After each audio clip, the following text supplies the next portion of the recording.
News only ਵੇਖ ਰਹੇ ਸਾਰੇ ਹੀ ਦਰਸ਼ਕਾਂ ਨੂੰ ਪਿਆਰ ਭਰੀ ਸਤਿ ਸ਼੍ਰੀ ਅਕਾਲ। ਮੈਂ ਸਤਵਿੰਦਰ ਰੰਧਾਵਾ ਪੰਜਾਬ ਅਪਡੇਟ ਦੇ ਵਿੱਚ ਤੁਹਾਡਾ ਸਵਾਗਤ ਹੈ। ਸਭ ਤੋਂ ਪਹਿਲਾਂ ਰੁਕ ਕਰਦੇ ਹਾਂ ਉਸ ਦੀਆਂ ਸੁਰਖੀਆਂ ਵੱਲ।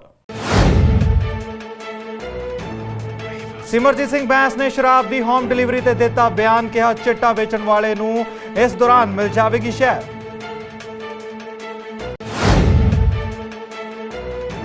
ਸਾਬਕਾ ਕੇਂਦਰੀ ਮੰਤਰੀ ਵਿਜੇ ਸਾਂਪਲਾ ਨੇ ਪੰਜਾਬ ਸਰਕਾਰ ਤੇ ਚੁੱਕੇ ਸਵਾਲ, ਕਿਹਾ ਪੰਜਾਬ ਸਰਕਾਰ ਗਰੀਬਾਂ ਵੱਲ ਨਹੀਂ ਦੇ ਰਹੀ ਧਿਆਨ।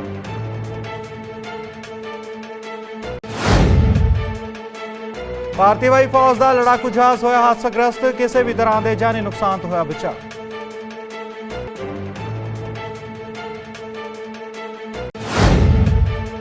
ਕਪੂਰਥਲਾ ਚ ਕਬੱਡੀ ਖਿਡਾਰੀ ਦਾ ASI ਨੇ ਕੀਤਾ ਕਤਲ, ਪੁਲਿਸ ਨੇ ASI ਸਮੇਤ 2 ਤੇ ਕੀਤਾ ਕੇਸ ਦਰਜ, ਹੋਈ ਗ੍ਰਿਫਤਾਰੀ। ਤੇ ਹੁਣ ਖਬਰਾਂ ਵਿਸਥਾਰ ਨਾਲ। ਲੋਕ ਇਨਸਾਫ ਪਾਰਟੀ ਦੇ ਪ੍ਰਧਾਨ ਸਿਮਰਜੀਤ ਸਿੰਘ ਬੈਂਸ ਨੇ ਪੰਜਾਬ ਸਰਕਾਰ ਵੱਲੋਂ ਸ਼ਰਾਬ ਦੀ ਹੋਮ ਡਿਲੀਵਰੀ ਦੇ ਫੈਸਲੇ ਦਾ ਵਿਰੋਧ ਕੀਤਾ ਹੈ। ਉਹਨਾਂ ਨੇ ਕਿਹਾ ਹੈ ਕਿ ਇਸ ਨਾਲ ਚਿੱਟੇ ਦੇ ਤਸਕਰਾਂ ਨੂੰ ਸ਼ਹਿ ਮਿਲੇਗੀ। ਪੰਜਾਬ ਸਰਕਾਰ ਵੱਲੋਂ ਸ਼ਰਾਬ ਦੇ ਠੇਕੇ ਖੋਲ੍ਹਣ ਦਾ ਐਲਾਨ ਕਰਨ ਦੇ ਬਾਵਜੂਦ ਵੀ ਠੇਕੇ ਬੰਦ ਰਹਿਣ ਉੱਤੇ ਬੈਂਸ ਨੇ ਕਿਹਾ ਕਿ ਸ਼ਰਾਬ ਦੇ ਠੇਕੇਦਾਰ ਅੱਧੇ ਦਿਨ ਦੀ ਬਜਾਏ ਪੂਰੇ ਦਿਨ ਲਈ ਸ਼ਰਾਬ ਦੇ ਠੇਕੇ ਖੋਲ੍ਹਣ ਦੀ ਗੱਲ ਕਰ ਰਹੇ ਨੇ। ਇਸ ਤੋਂ ਇਲਾਵਾ ਸ਼ਰਾਬ ਦੀ ਹੋਮ ਡਿਲੀਵਰੀ ਨਾਲ ਚਿੱਟੇ ਦੇ ਤਸਕਰਾਂ ਨੂੰ ਖੁੱਲ੍ਹ ਮਿਲ ਸਕਦੀ ਹੈ। ਅਜਿਹੇ ਵਿੱਚ ਜੇਕਰ ਲਾਕਡਾਊਨ ਦੇ ਦੌਰਾਨ ਠੇਕੇ ਖੋਲ੍ਹਣੇ ਵੀ ਹਨ ਤਾਂ ਪੂਰੇ ਦਿਨ ਖੋਲ੍ਹੇ ਜਾਣ। ਸੋ ਇਹ ਹੈਗਾ ਜੱਟਿਆ ਬੱਚਾ ਕੇਂਦਰ, ਜਿੱਥੇ ਹਜੂਰ ਸਾਹਿਬ ਤੋਂ ਆਈ ਹੋਈ ਸੰਗਤ 34+2 ਦੱਸਿਆ ਇਹਨਾਂ ਨੇ, 34 ਪੋਜ਼ੀਟਿਵ ਤੇ 2 ਨੈਗੇਟਿਵ, ਮਤਲਬ ਕਿ ਟੋਟਲ 36 ਲੋਕ ਹੈਗੇ ਆ। ਜਿੱਦਣ ਇੱਥੇ ਇਹ ਸੰਗਤ ਆਈ ਤੇ ਮੈਂ ਮੇਰੇ ਸਤਿਕਾਰਯੋਗ ਸਾਰੇ ਦੋਸਤ ਸਾਥੀ ਅਸੀਂ ਆਏ, ਜਿਹੜੀਆਂ ਕਮੀਆਂ ਪੇਸ਼ੀਆਂ ਸੀ, ਮੈਂ ਇਹ ਨਹੀਂ ਕਹਿੰਦਾ ਕਿ ਅਸੀਂ ਕਿਸੇ ਦੇ ਕੋਈ ਨੁਕਸ ਕੱਢਣ ਆਏ ਹਾਂ। ਅਸੀਂ ਐਡਮਿਨਿਸਟ੍ਰੇਸ਼ਨ, ਗਵਰਨਮੈਂਟ ਜਾਂ ਡਾਕਟਰ ਜਾਂ ਸਟਾਫ, ਇਹ ਯੋਧੇ ਲੋਕ ਆ ਜਿਹੜੇ ਇਹਨਾਂ ਦੀ ਸਿਹਤਯਾਬੀ ਲਈ ਆਪਣੀ ਜਾਨ ਜੋਖਮ 'ਚ ਪਾ ਕੇ ਕੰਮ ਕਰਦੇ। ਪਰ ਜਿੱਥੇ ਕੋਈ ਕਮੀ ਹੈ ਨਾ, ਬਜਾਏ ਕਿ ਮੈਂ DC ਨੂੰ, ਬਜਾਏ ਕਿ ਮੈਂ ਗਵਰਨਮੈਂਟ ਨੂੰ ਤੁਹਾਡੇ ਜ਼ਰੀਏ ਕਹਾਂ, ਉਹ ਗੁਰੂ ਦੀ ਕਿਰਪਾ, ਉਹ ਅਸੀਂ ਸਾਰੇ ਇਹਨਾਂ ਨੂੰ ਕਿਸੇ ਚੀਜ਼ ਦੀ ਜ਼ਰੂਰਤ ਹੋਵੇ, ਅਸੀਂ ਇਹਨਾਂ ਨੂੰ ਇੱਕ ਆਪਣਾ ਨੰਬਰ ਦਿੱਤਾ ਹੋਇਆ, ਉਹ ਫੋਨ ਕਾਲ ਜਾਂ ਮੈਸੇਜ, ਉਹਨਾਂ ਦਾ ਮਨ ਕੋਈ ਫਰੂਟ ਖਾਣ ਨੂੰ ਕਰਦਾ, ਉਹਨਾਂ ਦਾ ਮਨ ਡਾਈਟ ਦੇ ਵਿੱਚ ਕਿਸੇ ਚੰਗੀ ਚੀਜ਼ ਖਾਣ ਨੂੰ ਕਈ ਵਾਰੀ ਬੰਦਾ ਦਿਲ ਕਰਦਾ। ਸੋ ਸਾਡਾ ਯਤਨ ਹੁੰਦਾ ਵੀ ਉਹਨੂੰ ਚੰਦ ਸਮੇਂ ਦੇ ਵਿੱਚ, ਅੱਧੇ ਪੌਣੇ ਘੰਟੇ ਦੇ ਵਿੱਚ ਉਹ ਚੀਜ਼ ਜਿਹੜੀ ਪਹੁੰਚਾਈ ਜਾ ਸਕੇ। ਸਟਾਰਟਿੰਗ ਦੇ ਵਿੱਚ ਅਸੀਂ ਇਹਨਾਂ ਨੂੰ ਇੱਕ ਤਾਂ ਸਟੀਮਰ ਦੇ ਕੇ ਗਏ, ਇਲੈਕਟ੍ਰਿਕ ਕੈਟਲਸ ਦੇ ਕੇ ਗਏ, ਸੈਨੀਟਾਈਜ਼ਰਸ ਦੇ ਕੇ ਗਏ। ਮਤਲਬ ਕਿ ਜਿਹੜਾ ਕਰੋਨਾ ਦੀ ਬਿਮਾਰੀ ਨੂੰ ਹਰਾਉਣ ਵਾਸਤੇ ਕੀ ਆ ਕਿ ਸਾਡੀ ਜਿਹੜੀ ਇਮਿਊਨਿਟੀ ਪਾਵਰ ਆ ਨਾ, ਰੋਗਾਂ ਦੇ ਨਾਲ ਲੜਨ ਵਾਲੀ ਸਾਡੇ ਅੰਦਰ ਸ਼ਕਤੀ ਆ, ਉਹ ਮਜ਼ਬੂਤ ਹੋ ਜਾਵੇ। ਉਹ ਹੈਗਾ ਕਾੜਾ ਬਣਾ ਕੇ ਪੀ ਲਿਆ, ਭਾਫ ਲੈ ਲਈ, ਗਰਮ ਪਾਣੀ ਪੀ ਲਿਆ, ਗਰਾਰੇ ਕਰ ਲਏ। ਸੋ ਇਹ ਸਾਰਾ ਸਮਾਨ, ਸੋ ਗੁਰੂ ਕਿਰਪਾ ਕਰੇ ਦੋਸਤੋ, ਇਹ ਯਾਤਰੂ ਜਿਹੜੇ ਹਜੂਰ ਸਾਹਿਬ ਤੋਂ ਆਏ ਆ, ਹੁਣ ਕਿਹਦੇ 'ਚ ਆਪਾਂ ਕੋਈ ਨੁਕਤਾਚੀਨੀ ਕਰਕੇ ਕਿਹਦਾ ਕਸੂਰ ਕੱਢ ਲਈਏ, ਕੁਛ ਨਹੀਂ ਹੈਗਾ। ਜੇ ਕਸੂਰ ਕੱਢਣ ਵਾਲੀ ਗੱਲ ਹੁੰਦੀ ਤੇ UK ਦੇ ਪ੍ਰਧਾਨ ਮੰਤਰੀ ਨੂੰ ਕਰੋਨਾ ਨਾ ਹੁੰਦਾ, ਹੁਣ ਉਹਨਾਂ ਨੂੰ ਵੀ ਕਰੋਨਾ ਹੋ ਗਿਆ ਸੀ। ਸੋ ਸਾਡੀ ਸਾਰੇ ਸਤਿਕਾਰਯੋਗ ਦੇਸ਼ ਵਾਸੀਆਂ ਨੂੰ, ਸੰਸਾਰ ਦੇ ਵਾਸਤੇ ਹਿੰਦੁਸਤਾਨੀਆਂ ਨੂੰ ਬੇਨਤੀ, ਅਪੀਲ ਹੈਗੀ ਆ ਵੀ ਇਸ ਬਿਮਾਰੀ ਨੂੰ ਨਫ਼ਰਤ ਨਾ ਕਰੋ, ਇਸ ਬਿਮਾਰੀ ਦੇ ਪੀੜਤ ਨੂੰ ਨਫ਼ਰਤ ਨਾ ਕਰੋ। ਇਸ ਬਿਮਾਰੀ ਨੂੰ ਹਰਾਉਣ ਵਾਸਤੇ ਤੁਸੀਂ ਕੀ ਕਰ ਸਕਦੇ ਹੋ? ਮੈਂ ਕੀ ਕੀਤਾ ਇਸ ਬਿਮਾਰੀ ਨੂੰ ਹਰਾਉਣ ਵਾਸਤੇ? ਅੱਜ ਇਸ ਗੱਲ ਦੇ ਉੱਤੇ ਕੈਪਟਨ ਅਮਰਿੰਦਰ ਸਿੰਘ ਹੋਰਾਂ ਨੇ ਠੇਕਿਆਂ ਦਾ ਫੈਸਲਾ ਲਿਆ ਕਿ ਅੱਧਾ ਦਿਨ ਠੇਕੇ ਖੋਲ੍ਹ ਦੇਣੇ, ਉਸ ਤੋਂ ਬਾਅਦ 'ਚ ਹੋਮ ਡਿਲੀਵਰੀ। ਪਰ ਠੇਕੇਦਾਰਾਂ ਨੇ ਜਵਾਬ ਦੇ ਦਿੱਤਾ, ਸ਼ਰਾਬ ਦੇ ਠੇਕੇਦਾਰਾਂ ਨੇ, ਕਿ ਅਸੀਂ ਨਹੀਂ 4 ਘੰਟੇ ਖੋਲ੍ਹਣੇ, ਅਸੀਂ ਪੈਸੇ ਕਿੱਥੋਂ ਦੇਵਾਂਗੇ। ਸੋ ਇਹਦੇ ਨਾਲ ਕੀ ਹੋਣਾ ਸੀ? ਚਲੋ ਚੰਗਾ ਹੋ ਗਿਆ, ਠੇਕੇਦਾਰਾਂ ਨੇ ਹੱਥ ਖੜੇ ਕਰਤੇ। ਇਹਦੇ ਨਾਲ ਹੋਣਾ ਕੀ ਸੀ? ਜਿਹੜੀ ਹੋਮ ਡਿਲੀਵਰੀ ਸੀ ਨਾ, ਉਸ ਹੋਮ ਡਿਲੀਵਰੀ ਨੇ ਜਿਹੜੇ ਚਿੱਟੇ ਵੇਚਣ ਵਾਲੇ ਵਪਾਰੀ ਲੋਕ ਸੀਗੇ ਨਾ, ਉਹ ਲਾਕਡਾਊਨ ਤੇ ਕਰਫਿਊ ਕਾਰਨ ਅਲੋਪ ਹੋਏ ਸੀ। ਇਹ ਖਦਸ਼ਾ ਹੈ ਕਿ ਹੋਮ ਡਿਲੀਵਰੀ ਜਦੋਂ ਸ਼ਰਾਬ ਦੀ ਸ਼ੁਰੂ ਹੋਣੀ ਸੀ ਤੇ ਉਸੇ ਹੋਮ ਡਿਲੀਵਰੀ ਦੇ ਜ਼ਰੀਏ ਚਿੱਟਾ ਵੇਚਣ ਵਾਲੇ ਵਪਾਰੀ ਲੋਕਾਂ ਨੇ ਇਸ ਹੋਮ ਡਿਲੀਵਰੀ ਦਾ ਦੁਰਉਪਯੋਗ ਕਰਕੇ ਚਿੱਟੇ ਦੀ ਜਿਹੜੀ ਆ ਉਹ ਦੁਬਾਰਾ ਸਪਲਾਈ ਸ਼ੁਰੂ ਕਰ ਦਿੱਤੀ। ਸੋ ਠੇਕੇਦਾਰਾਂ ਨੇ ਸਟਰਾਈਕ ਕੀਤੀ ਆ, ਠੀਕ ਆ, ਤੁਸੀਂ 4 ਘੰਟੇ ਠੇਕਾ ਖੋਲ੍ਹਣ ਦੀ ਇਜਾਜ਼ਤ ਦਿੱਤੀ ਹੈ, ਫਿਰ ਇਹ 4 ਦਿੱਤੀ ਹੈ ਤੇ ਸਾਰਾ ਦਿਨ ਦੇ ਦਿਓ, ਜਾਂ ਤਾਂ ਜੇ ਲਾਕਡਾਊਨ ਆ ਤੇ ਟੋਟਲੀ ਬੰਦ ਕਰ ਦਿਓ, ਜਾਂ ਫਿਰ ਤੁਸੀਂ ਉਹ ਸਾਰਾ ਦਿਨ ਦੇ ਦਿਓ। ਜਿਹੜੀ ਹੋਮ ਡਿਲੀਵਰੀ ਹੈਗੀ ਆ ਨਾ, ਹੋਮ ਡਿਲੀਵਰੀ ਸ਼ਰਾਬ ਤੋਂ ਇਲਾਵਾ ਦੂਸਰੇ ਚਿੱਟੇ ਵਰਗੇ ਨਸ਼ਿਆਂ ਨੂੰ ਨਸ਼ੇੜੀਆਂ ਤੱਕ, ਨਸ਼ੇ ਦੇ ਆਦੀ ਲੋਕਾਂ ਤੱਕ ਪਹੁੰਚਾਉਣ ਵਾਸਤੇ ਇੱਕ ਟੂਲ ਬਣ ਜਾਏ। ਭਾਰਤ ਸਰਕਾਰ ਵੱਲੋਂ ਪੰਜਾਬ ਨੂੰ ਭੇਜਿਆ ਗਿਆ ਅਨਾਜ ਅੱਜ ਸਿਰਫ 1% ਤੋਂ ਘੱਟ ਹੀ ਪੰਜਾਬ ਵਿੱਚ ਵੰਡਿਆ ਗਿਆ, ਜਿਸ ਨੂੰ ਕੇਂਦਰੀ ਮੰਤਰੀ ਰਾਮ ਵਿਲਾਸ ਪਾਸਵਾਨ ਨੇ ਟਵੀਟ ਕਰ ਜਾਣਕਾਰੀ ਦਿੱਤੀ, ਜਿਸ ਉੱਤੇ ਸਾਬਕਾ ਕੇਂਦਰੀ ਮੰਤਰੀ ਵਿਜੇ ਸਾਂਪਲਾ ਨੇ ਪੰਜਾਬ ਸਰਕਾਰ ਉੱਤੇ ਸ਼ਬਦੀ ਹਮਲਾ ਕਰਦੇ ਹੋਏ ਕਿਹਾ ਕਿ ਪੰਜਾਬ ਸਰਕਾਰ ਗਰੀਬਾਂ ਪ੍ਰਤੀ ਆਪਣਾ ਕਰਤੱਵ ਨਹੀਂ ਨਿਭਾ ਰਹੀ ਹੈ ਤੇ ਇਸ ਦੌਰਾਨ ਉਹਨਾਂ ਨੇ ਸ਼ਰਾਬ ਦੀ ਵਿਕਰੀ ਉੱਤੇ ਵੀ ਪੰਜਾਬ ਸਰਕਾਰ ਉੱਤੇ ਕਈ ਸਵਾਲ ਚੁੱਕੇ। आज केंद्रीय मंत्री श्री रामविलास पासवान जी ने अपनी अकाउंट से एक ट्वीट किया है जिसमें पूरे देश के सभी राज्यों के लिए प्रधानमंत्री गरीब कल्याण योजना के तहत बांटे गए अनाज और प्रदेशों में कितना अनाज बांटा गया उसकी हर प्रदेश की एक ट्वीट किया है। और ये पढ़कर बड़ा दुख हुआ कि जिसमें पंजाब सबसे पिछड़ा हुआ है। अगर सभी के ट्वीट अकाउंट देखें तो कहीं 100% है, कहीं 98, 90 और इससे भी ज़्यादा देखने को मिल रहे हैं।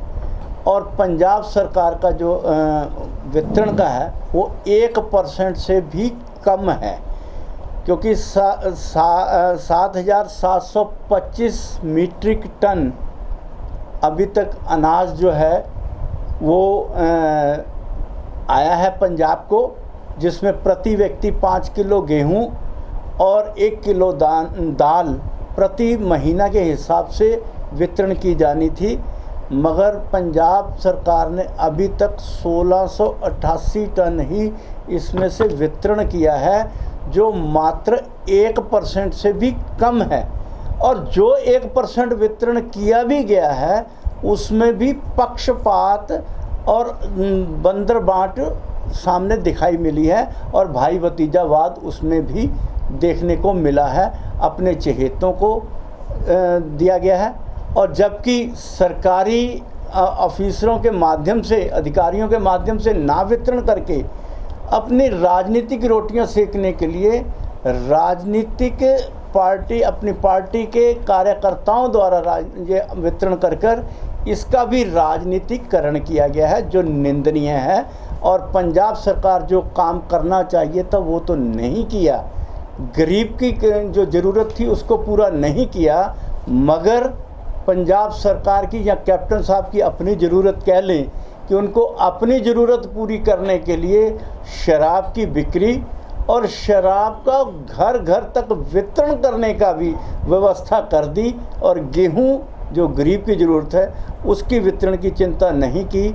और शराब जो घरेलू हिंसा को बढ़ावा देगी, तस्करी को बढ़ावा देगी और समाज में लड़ाई झगड़े को पैदा करेगी, ऐसी चीज़ों के ऊपर ज़्यादा ध्यान दिया, जबकि गरीब की ज़रूरत के ऊपर ध्यान नहीं दिया। और मैं समझता हूँ इसमें पंजाब सरकार गरीब कल्याण की योजनाएं लागू करने के लिए, उनकी ज़रूरतों को पूरा करने में पूरी तरह असफल रही।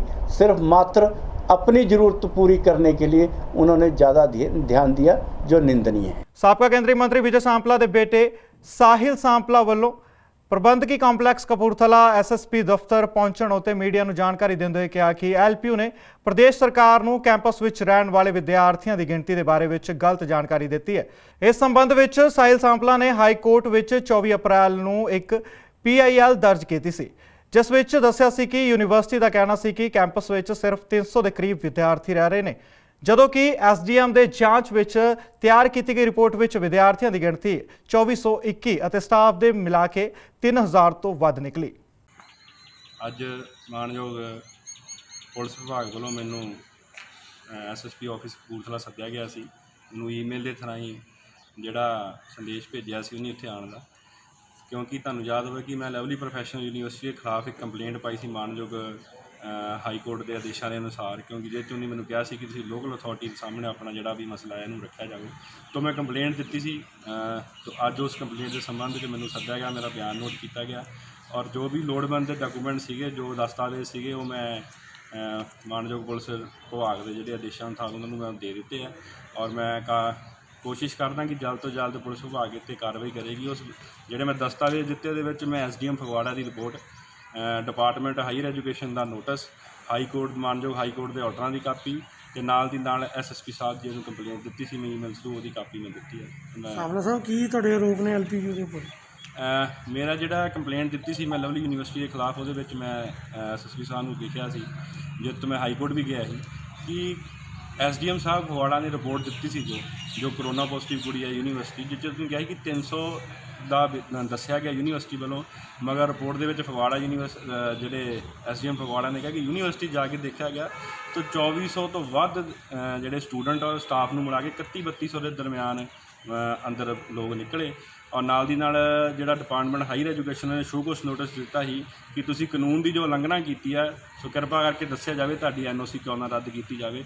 ਔਰ ਮੈਂ ਇਹਨਾਂ ਸਾਰੇ ਦਸਤਾਵੇਜ਼ਾਂ ਦੇ ਨਾਲ ਹਾਈ ਕੋਰਟ ਗਿਆ ਸੀ ਔਰ ਇਹਨਾਂ ਹੀ ਸਾਰੇ ਦਸਤਾਵੇਜ਼ਾਂ ਦੇ ਨਾਲ ਹਾਈ ਕੋਰਟ ਦੇ ਆਦੇਸ਼ਾਂ ਨਾਲ ਅੱਜ SSP ਆਫਿਸ ਆਮਲਾ ਜੀ ਰਾਣਾ ਗੁਰਜੀਤ ਇਸਨੇ ਪੰਜਾਬ ਸਰਕਾਰ ਦੇ ਸਾਬਕਾ ਮੰਤਰੀ ਨੇ ਔਰ ਲੋਕਲ MLA ਨੇ ਕਪੂਰਥਲਾ ਦੇ, ਉਹਨਾਂ ਨੇ ਵੀ LPU ਦੀ ਕੋਤਾਹੀ ਬਾਰੇ ਜਿਹੜਾ ਬਹੁਤ ਵੱਡਾ ਸਵਾਲ ਵੀਡੀਓ ਕਾਨਫਰੰਸਿੰਗ CM ਸਾਹਿਬ ਦੇ ਸਮਕਸ਼ ਚੱਕਿਆ ਸੀ ਤੇ ਉਹਨਾਂ ਦੀ ਪ੍ਰਤੀਕਿਰਿਆ ਤੋਂ ਬਾਅਦ ਵੀ ਸਰਕਾਰ ਵੱਲੋਂ ਕੋਈ ਕਾਰਵਾਈ ਨਹੀਂ ਹੋਈ। ਉਹਦੇ ਬਾਰੇ ਤੁਸੀਂ ਕੀ ਕਹੋਗੇ?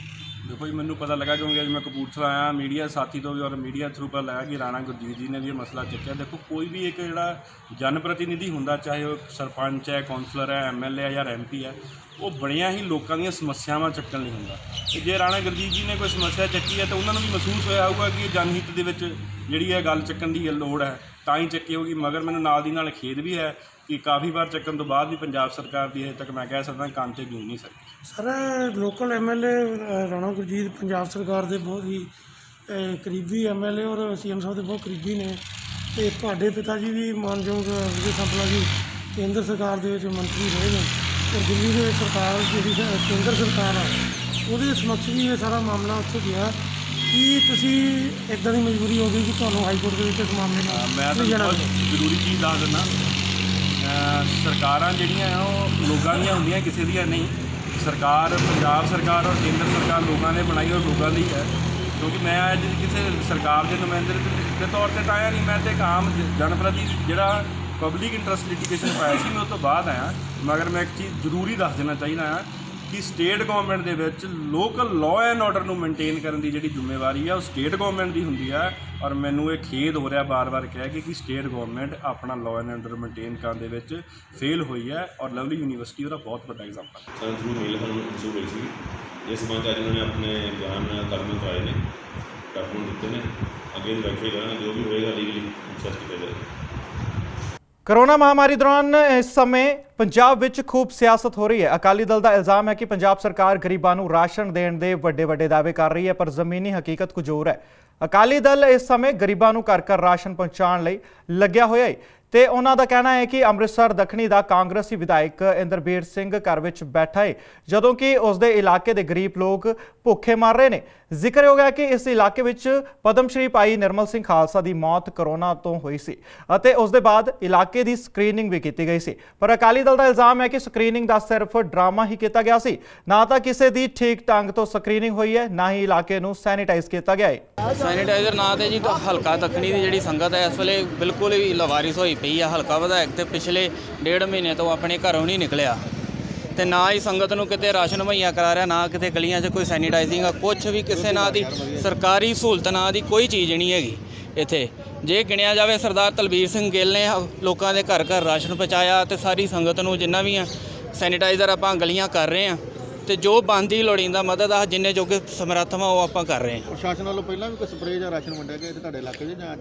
ਪ੍ਰਸ਼ਾਸਨ ਵੱਲੋਂ ਰਾਸ਼ਨ ਦੇ ਨਾਂ 'ਤੇ ਜੀ 5 ਕਿਲੋ ਦੀਆਂ ਥੈਲੀਆਂ, ਕਿ ਮੇਰੇ ਹਿਸਾਬ ਨਾਲ 15-20 ਥੈਲੀਆਂ ਵਾਰਡ ਨੰਬਰ 41 'ਚ ਵੰਡੀਆਂ ਹੋਣੀਆਂ ਵਾ ਕਿ ਇਹਨਾਂ ਨੇ ਫੋਟੋਆਂ ਲਵਾ ਕੇ 1-2 ਫੇਸਬੁੱਕ 'ਤੇ ਪਾਈਆਂ ਕਿ ਜਿਹੜਾ ਵਾਰਡ ਦਾ ਕੌਂਸਲਰ ਆ ਉਹ ਬਿਲਕੁਲ ਹੀ ਇੱਕ ਨਖੇਧ ਆਦਮੀ ਹੈ ਜਿਹਨੇ ਕਿ ਬਿਲਕੁਲ ਵੀ ਜਿਹੜੀ ਵਾਰਡ ਦੀ ਸਾਰ ਨਹੀਂ ਲਈ। ਨਾ ਦੇਖੋ ਵਾਰਡ ਦੇ ਕੌਂਸਲਰ ਦੀ ਇੱਕ ਜ਼ਿੰਮੇਵਾਰੀ ਆ ਕਿ ਆਪਣੀ ਜਿਹੜੀ ਵਾਰਡ ਦੀ ਸੰਗਤ ਆ ਉਹ ਆਪਾਂ MLA ਸਾਹਿਬ ਤੱਕ ਆਵਾਜ਼ ਪਹੁੰਚਾਉਣੀ।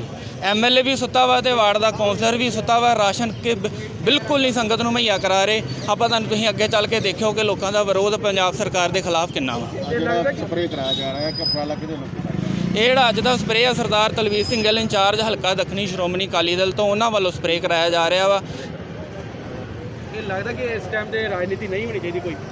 ਦੇਖੋ ਰਾਜਨੀਤੀ ਜਿਹੜੀ ਆ ਸ਼੍ਰੋਮਣੀ ਅਕਾਲੀ ਦਲ ਨੇ ਕਦੀ ਵੀ ਰਾਜਨੀਤੀ ਨਹੀਂ ਕੀਤੀ। ਜਦੋਂ ਵੀ ਕੋਈ ਦੁੱਖ ਸੁੱਖ ਬਣਿਆ ਵਾ ਉਹ ਦੁੱਖ ਸੁੱਖ 'ਚ ਹਮੇਸ਼ਾ ਖੜੀ ਹੋਈ ਆ। ਰਾਜਨੀਤੀ ਕਾਂਗਰਸ ਸਰਕਾਰ ਤੇ ਕਾਂਗਰਸ ਦੇ ਨੁਮਾਇੰਦੇਗੇ ਕਰਨ ਦੇ ਆ, ਸਾਡੇ ਵੱਲੋਂ ਕੋਈ ਰਾਜਨੀਤੀ ਨਹੀਂ। ਅਸੀਂ ਲੋਕ ਸੇਵਾ ਕਰ ਰਹੇ ਹਾਂ ਪਿਛਲੇ 40 ਦਿਨਾਂ ਤੋਂ। ਹੋ ਗਏ ਨੇ ਮੌਜੂਦਾ ਸਰਕਾਰਾਂ ਤੋਂ, ਮੌਜੂਦਾ ਕਿੰਨਾ ਕੁ ਲੋਕ ਤੰਗ? ਵੇਖੋ ਮੌਜੂਦਾ ਸਰਕਾਰ ਤੋਂ ਲੋਕੀ ਇੰਨਾ ਤੰਗ ਰਹੇ, ਇਹਦਾ ਜਿਹੜਾ ਤੁਹਾਨੂੰ ਰਿਜ਼ਲਟ 2022 ਦੀਆਂ ਆਉਣ ਵਾਲੀਆਂ ਚੋਣਾਂ 'ਚ ਇਹਨਾਂ ਨੂੰ ਮੂਧੜੇ ਮੂੰਹ ਸੁੱਟ ਕੇ ਤੁਹਾਨੂੰ ਨਜ਼ਰ ਆਏਗਾ। ਦੇਖੋ ਇਹ ਸਾਡਾ ਇਲਾਕਾ ਸ਼ਹੀਦ ਊਧਮ ਸਿੰਘ ਨਗਰ ਆ, ਜਿੱਥੋਂ ਇਸ ਇਲਾਕੇ ਤੋਂ ਸਾਡੇ 2 ਵੀਰ ਜਿਹੜੇ ਆ ਉਹ ਕਰੋਨਾ ਵਾਇਰਸ ਨਾਲ ਆਪਣੀ ਜਾਨ ਜਿਹੜੀ ਗਵਾ ਚੁੱਕੇ ਆ। ਸਾਡੇ ਸਤਿਕਾਰਯੋਗ ਭਾਈ ਸਾਹਿਬ ਭਾਈ ਨਿਰਮਲ ਸਿੰਘ ਜੀ, ਸਰਦਾਰ ਜਸਵਿੰਦਰ ਸਿੰਘ ਜੀ। ਔਰ ਅੱਜ ਆਪਾਂ ਉਸ ਇਲਾਕੇ ਦੇ ਖੜੇ ਆਂਗੇ ਜਿੱਥੇ ਥੋੜ੍ਹੇ ਦਿਨ ਪਹਿਲਾਂ ਸਰਕਾਰ ਨੇ ਇੱਕ ਸ਼ੋਸ਼ਾ ਛੱਡਿਆ ਸੀਗਾ ਸਕਰੀਨਿੰਗ ਦਾ। ਬੜਾ ਰੌਲਾ ਪਾਇਆ ਅਖਬਾਰਾਂ ਦੇ ਵਿੱਚ, TV ਚੈਨਲਾਂ 'ਤੇ ਕਿ ਅਸੀਂ ਜਿਹੜੀ ਸਾਰੇ ਇਲਾਕੇ ਦੀ ਸਕਰੀਨਿੰਗ ਕਰਾਂਗੇ। ਉਸ ਡਿਸਪੈਂਸਰੀ ਦੇ ਬਾਹਰ ਆਪਾਂ ਖੜੇ ਹਾਂ ਅੱਜ, ਔਰ ਉਹ ਸਕਰੀਨਿੰਗ ਤੁਹਾਨੂੰ ਮੇਰੇ ਨਾਲੋਂ ਵੱਧ ਪਤਾ ਹੋਣਾ ਕਿ ਉਹ ਸਕਰੀਨਿੰਗ ਗਈ ਕਿੱਥੇ। ਕੋਈ ਸਕਰੀਨਿੰਗ ਨਹੀਂ ਹੋਈ ਔਰ ਲੋਕਾਂ ਨੂੰ ਇੱਥੇ ਮੂਰਖ ਬਣਾਇਆ ਗਿਆ। ਜਿਹੜੀ ਚੀਜ਼ ਦੀ ਲੋੜ ਆ, ਲੋਕਾਂ ਨੂੰ ਰਾਸ਼ਨ ਦੀ ਲੋੜ ਆ, ਉਹ ਲੋਕਾਂ ਨੂੰ ਜਿਹੜਾ ਮੁਹੱਈਆ ਨਹੀਂ ਕਰਾਇਆ ਗਿਆ। ਲੋਕ ਵਿਚਾਰੇ ਦਰ ਦੀਆਂ ਠੋਕਰਾਂ ਖਾ ਰਹੇ ਆ। ਮੈਂ ਉਹਨਾਂ ਵੀਰਾਂ ਦਾ, ਭੈਣ ਭਰਾਵਾਂ ਦਾ ਧੰਨਵਾਦ ਕਰਦਾ ਜਿਨ੍ਹਾਂ ਲੋੜਵੰਦ ਪਰਿਵਾਰਾਂ ਦੀ ਬਾਂਹ ਫੜੀ ਔਰ ਲੋਕਾਂ ਨੂੰ ਰਾਸ਼ਨ ਦਿੱਤਾ। ਔਰ ਜੇ ਇਹਦੀ ਸਰਕਾਰ ਦੀ ਗੱਲ ਕਰੀਏ ਤੇ ਇਹ ਸਰਕਾਰ ਲੋਕਾਂ ਦੇ ਭਲੇ ਦਾ ਕੰਮ ਤਾਂ ਨਹੀਂ ਕਰ ਸਕਦੀ। ਲੋਕਾਂ ਨੂੰ ਸ਼ਰਾਬ ਜ਼ਰੂਰ ਵੰਡਣ ਲੱਗੀ ਆ ਕਿ ਲੋਕਾਂ ਦੇ ਘਰਾਂ ਦੇ ਵਿੱਚ ਲੜਾਈਆਂ ਕਲੇਸ਼। ਇਹ ਸਰਕਾਰ ਦਾ ਜਿਹੜਾ ਸ਼ਰਾਬ ਦਾ ਜਿਹੜਾ ਰਿਜ਼ਲਟ ਤੁਸੀਂ ਵੇਖਿਓ 2-4 ਦਿਨਾਂ ਦੇ ਵਿੱਚ ਸੋਸ਼ਲ ਡਿਸਟੈਂਸ ਨਾਂ ਦੀਆਂ ਧੱਜੀਆਂ ਉੱਡ ਜਾਣਗੀਆਂ। ਕੋਈ ਸੋਸ਼ਲ ਡਿਸਟੈਂਸ ਨਹੀਂ ਰਹਿਣਾ ਜੇ ਇਹ ਹਾਲਾਤ ਪੰਜਾਬ ਦੇ ਰਹੇ। ਬਹੁਤ ਘਟੀਆ ਗੱਲ ਜਿਹੜੀ ਆ ਉਹ ਸਰਕਾਰ ਵਾਸਤੇ ਆ ਕਿ ਸਰਕਾਰ ਜਿਹੜੀ ਜਮ੍ਹਾਂ ਫੇਲ ਹੋ ਚੁੱਕੀ। ਤੇ ਕ੍ਰਾਈਮ ਵੀ ਵਧੀ ਜਾਣ ਡਿਆ। ਕ੍ਰਾਈਮ ਦੀ ਗੱਲ ਕਰ ਲਈਏ, ਕ੍ਰਾਈਮ ਵਧੀਆ, ਲਾਅ ਐਂਡ ਆਰਡਰ ਦੇ ਨਾਂ ਦੀ ਕੋਈ ਚੀਜ਼ ਨਹੀਂ। ਆ ਇੱਕ ਪਰਸੋਂ ਦੀ ਗੱਲ ਆ, ਪਰਸੋਂ ਰਾਤ ਸਾਡਾ ਇੱਕ ਵੀਰ ਆ ਪ੍ਰਦੀਪ ਸਿੰਘ ਰਿੰਕੂ, ਉਹ ਆਪਦੇ ਆਫਿਸ ਤੋਂ ਆਪਦੇ ਘਰ ਚੱਲਿਆ ਸੀਗਾ। ਆ ਬਾਹਰ ਉਹਨੂੰ ਮੇਨ ਸੁਲਤਾਨਵਿੰਡ ਰੋਡ ਤੇ ਉਹਨੂੰ ਡਾਕਿਆ ਗਿਆ। 3 ਜਾਣਿਆਂ ਨੇ ਡੱਕਿਆ, ਉਹਦੇ ਲੱਤ 'ਚ ਗੋਲੀ ਮਾਰੀ, ਉਹ ਤੋਂ ਪੈਸੇ ਮੋਬਾਈਲ ਖੋਹ ਕੇ ਲੈ ਗਏ। ਤੇ ਲਾਅ ਐਂਡ ਆਰਡਰ ਦੀ ਕੋਈ ਗੱਲ ਨਹੀਂ ਇੱਥੇ, ਸਾਰਾ ਕੁਝ ਜਿਹੜਾ ਉਹ ਖਤਮ ਹੋਇਆ ਪਿਆ ਇੱਥੇ। ਭਾਰਤੀ ਹਵਾਈ ਫੌਜ ਦਾ ਇੱਕ ਲੜਾਕੂ ਜਹਾਜ਼ ਅੱਜ ਪੰਜਾਬ ਦੇ ਜ਼ਿਲ੍ਹਾ ਸ਼ਹੀਦ ਭਗਤ ਸਿੰਘ ਨਗਰ ਨਵਾਂ ਸ਼ਹਿਰ 'ਚ ਹਾਦਸਾਗ੍ਰਸਤ ਹੋ ਗਿਆ। ਜਾਣਕਾਰੀ ਮੁਤਾਬਕ ਹਵਾਈ ਫੌਜ ਦਾ MiG-29 ਲੜਾਕੂ ਜਹਾਜ਼ ਨਵਾਂ ਸ਼ਹਿਰ ਦੇ ਪਿੰਡ ਚੂੜਪੁਰ 'ਚ ਹਾਦਸਾਗ੍ਰਸਤ ਹੋਇਆ ਹੈ। ਪਾਇਲਟ ਨੇ ਜਹਾਜ਼ ਦੇ ਜ਼ਮੀਨ ਤੇ ਡਿੱਗਣ ਤੋਂ ਪਹਿਲਾਂ ਹੁਸ਼ਿਆਰਪੁਰ ਦੇ ਪਿੰਡ ਰੁੜਕੀ ਖਾਸ ਸਮੁੰਦਰਾਂ 'ਚ ਪੈਰਾਸ਼ੂਟ ਰਾਹੀਂ ਲੈਂਡ ਕੀਤਾ। ਨਵਾਂ ਸ਼ਹਿਰ ਦੇ ਸੀਨੀਅਰ ਪੁਲਿਸ ਮੁਖੀ ਅਲਕਾ ਮੀਨਾ ਨੇ ਦੱਸਿਆ ਕਿ ਉਹਨਾਂ ਨੂੰ ਅੱਜ ਸ਼ੁੱਕਰਵਾਰ ਸਵੇਰੇ 10:30 ਵਜੇ ਜਹਾਜ਼ ਦੇ ਹਾਦਸਾਗ੍ਰਸਤ ਹੋਣ ਦੀ ਸੂਚਨਾ ਮਿਲੀ ਸੀ। ਖਬਰਾਂ ਦਾ ਸਿਲਸਿਲਾ ਇਦਾਂ ਹੀ ਜਾਰੀ ਰਹੇਗਾ। ਮਿਲਦੇ ਹਾਂ ਇੱਕ ਨਿੱਕੀ ਜਿਹੀ ਬ੍ਰੇਕ ਤੋਂ ਬਾਅਦ।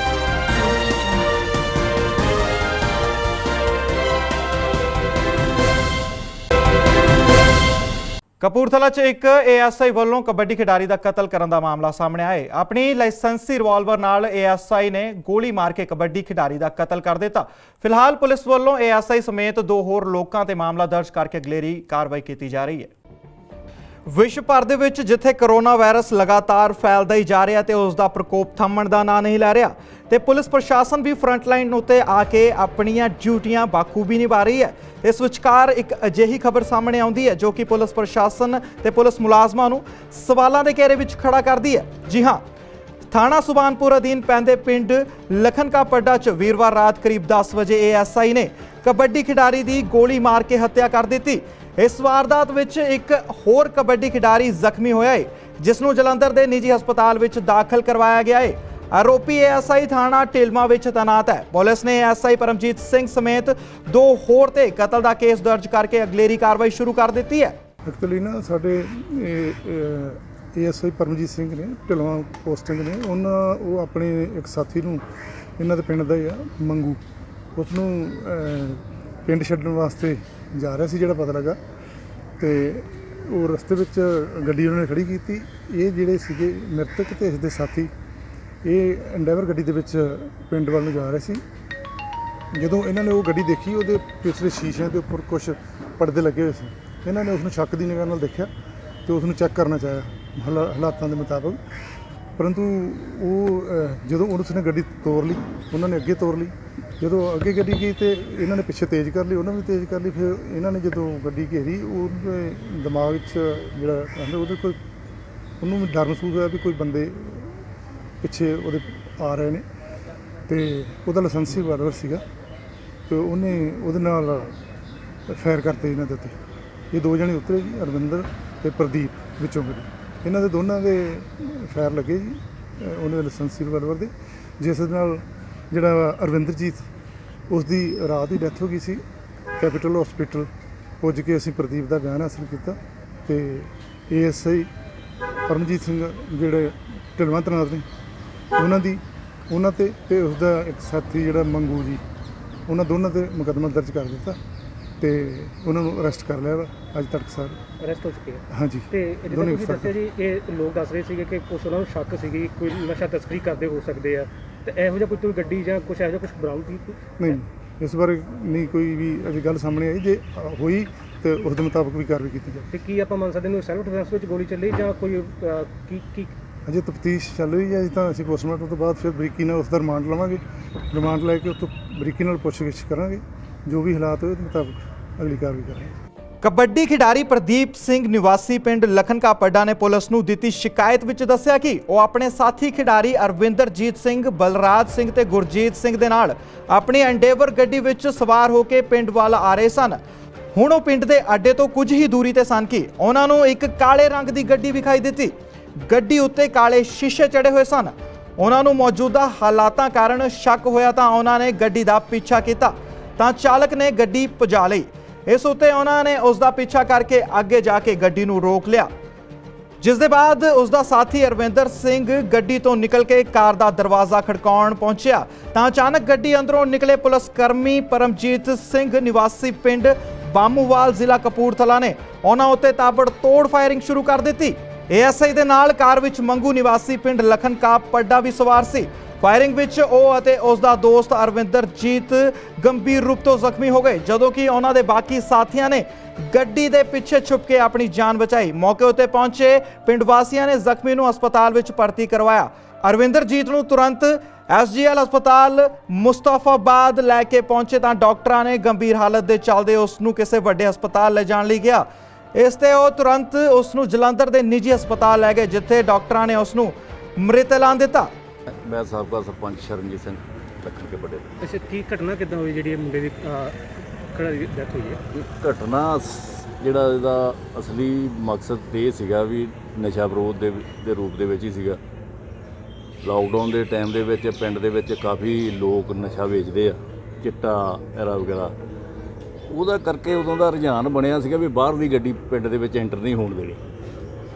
ਤੇ ਇਹ ਗੱਡੀ ਜਦੋਂ ਇਹ ਮੁੰਡੇ ਆਪਣੀ ਗਰਾਊਂਡ ਦੇ ਵਿੱਚ ਖੇਡਣ ਡਏ ਸੀਗੇ, ਇਹ ਗੱਡੀ ਉੱਥੇ ਗਰਾਊਂਡ ਦੇ ਲਾਗੇ ਖੜੀ ਹੋਈ ਆ। ਗਰਾਊਂਡ ਲਾਗੇ ਜਦੋਂ ਗੱਡੀ ਖੜੀ ਹੋਈ ਆ ਤੇ ਇਹਨਾਂ ਨੇ ਆਣ ਕੇ ਦੇਖਿਆ ਵੀ ਬਾਹਰ ਦੀ ਗੱਡੀ ਹੈ ਕਿਹੜੀ ਆ। ਇਹ ਗੱਡੀ ਦੇ ਵਿੱਚ ਮੁੰਡੇ ਆਪਣੇ ਬੈਠ ਕੇ ਚਲ ਗਏ ਤੇ ਇਹ ਗੱਡੀ ਨਠਾ ਕੇ ਤੇ ਪਿੰਡ ਨੂੰ ਲੈ ਗਏ ਆ। ਪਿੰਡ ਉੱਥੋਂ ਲਗਭਗ 800-900 ਕਿਲੋਮੀਟਰ ਦੇ ਕਰੀਬ ਮੀਟਰ ਦੇ ਉੱਥੇ ਪਿੰਡ ਦੇ ਵਿੱਚ ਜਿਹੜੀ ਉਹਨੂੰ ਛੋਟਾ ਅੱਡਾ ਕਿਹਾ ਜਾਂਦਾ, ਉੱਥੇ ਜਾ ਕੇ ਨੇ ਇਹਨਾਂ ਬੰਦੇ ਜਿਹੜੇ ਸਮਗਲਰ ਟਾਈਪ ਸੀਗੇ ਇਹਨਾਂ ਨੇ ਸਾਈਡ 'ਤੇ ਗੱਡੀ ਲਾ ਲਈ ਆ। ਜਦੋਂ ਸਾਈਡ 'ਤੇ ਗੱਡੀ ਲਾ ਲਈ ਆ, ਇਹ ਮੁੰਡੇ ਜਦੋਂ ਆਏ ਆ ਆਣ ਕੇ ਨਾ ਗੱਡੀ ਲਾਗੇ ਖੜੀ ਕੀਤੀ ਆ, ਉਹਨੇ ਨਿਕਲ ਕੇ ਤੇ ਗੋਲੀਆਂ ਮਾਰਤੀਆਂ। ਕਿੰਨੇ ਲੋਕ ਸੀ ਉਹ ਗੱਡੀ ਵਿੱਚ? ਗੱਡੀ ਦੇ ਸਾਡੇ ਵਾਲੀ ਗੱਡੀ ਦੇ ਵਿੱਚ ਜਿਹੜੇ ਮੁੰਡਿਆਂ ਦੇ ਸਾਡੇ ਪਲੇਅਰ ਸੀਗੇ ਇਹ 6 ਜਣੇ ਸੀ।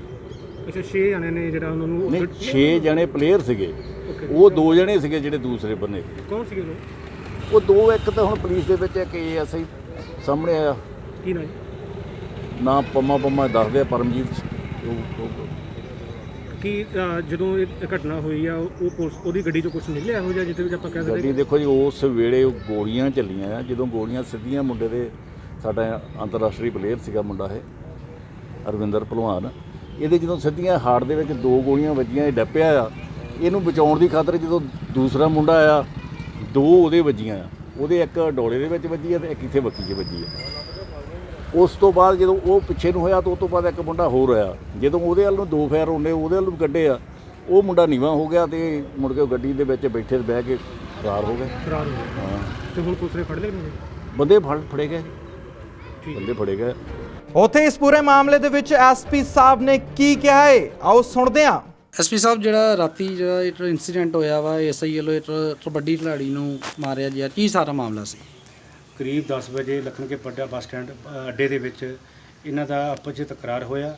ਤਕਰਾਰ ਦੇ ਵਿੱਚ ਏਐਸਆਈ ਪਰਮਜੀਤ ਸਿੰਘ ਜਿਹੜਾ ਕਿ ਢਲਵਾਂ ਥਾਣੇ ਲੱਗਾ ਆ, ਇਹਨੇ ਆਪਣੇ ਲਾਇਸੈਂਸੀ ਰਿਵਾਲਵਰ ਨਾਲ ਫਾਇਰ ਕੀਤੇ, ਜਿਹਦੇ ਵਿੱਚ ਮੌਕੇ ਤੇ ਅਜਵਿੰਦਰ ਸਿੰਘ ਜਿਹੜਾ ਕਬੱਡੀ ਦਾ ਖਿਡਾਰੀ ਆ ਉਹਦੀ ਮੌਤ ਹੋ ਗਈ। ਇਹਦਾ ਦੋਸਤ ਪ੍ਰਦੀਪ ਸਿੰਘ ਜਿਹੜਾ ਆ ਉਹ ਇੰਜਰਡ ਹੋ ਗਿਆ। ਤੇ ਅਸੀਂ ਏਐਸਆਈ ਪਰਮਜੀਤ ਸਿੰਘ ਇਹਦੇ ਨਾਲ ਦਾ ਜਿਹੜਾ ਸੀਗਾ ਮੰਗੂ, ਇਹਨੂੰ ਦੋਨੋਂ ਅਰੈਸਟ ਕਰ ਲਿਆ ਆ ਤੇ ਇਹਨਾਂ ਕੋਲ ਜਿਹੜਾ ਹਥਿਆਰ ਮੌਕੇ ਤੇ ਵਰਤਿਆ ਸੀ ਲਾਇਸੈਂਸ ਸੀ, ਉਹ ਅਸੀਂ ਰਿਕਵਰ ਕਰ ਲਿਆ ਆ। ਤੇ ਸਰ ਇਹ ਤੇ ਚਲੋ ਇਹ ਟਰੋਬਿਟ ਕਾਨੂੰਨ ਅਨੁਸਾਰ ਬਣਦੀ ਕਾਰਵਾਈ ਆ, ਮਹਿਕਮੇ ਵੱਲੋਂ ਜੀ ਕਾਰਵਾਈ ਕੀਤੀ ਰਹੀ? ਮਹਿਕਮੇ ਵੱਲੋਂ ਇਹਨੂੰ ਡਿਸਮਿਸ ਕੀਤਾ ਗਿਆ ਹੈ। ਕੋਰੋਨਾ ਵਾਇਰਸ ਦੀ ਇਸ ਮਹਾਮਾਰੀ ਦੌਰਾਨ ਜਿੱਥੇ ਪੁਲਿਸ ਮੁਲਾਜ਼ਮ ਵਾਹਵਾਹੀ ਖੱਟ ਰਹੇ ਨੇ, ਉੱਥੇ ਹੀ ਹੁਣ ਉਹਨਾਂ ਉੱਤੇ ਵੱਡੇ ਸਵਾਲ ਵੀ ਖੜੇ ਹੋ ਰਹੇ ਨੇ। ਹੁਣੇ ਤਾਂ ਵਕਤ ਹੀ ਦੱਸੇਗਾ ਕਿ ਪੁਲਿਸ ਪ੍ਰਸ਼ਾਸਨ ਇਸ ASI ਖਿਲਾਫ ਕੀ ਕੁਝ ਸਖਤ ਕਾਰਵਾਈ ਕਰਦੀ ਹੈ। ਕਪੂਰਥਲਾ ਤੋਂ ਪੱਤਰਕਾਰ ਨਰੇਸ਼ ਖੋਸਲਾ ਦੀ ਰਿਪੋਰਟ।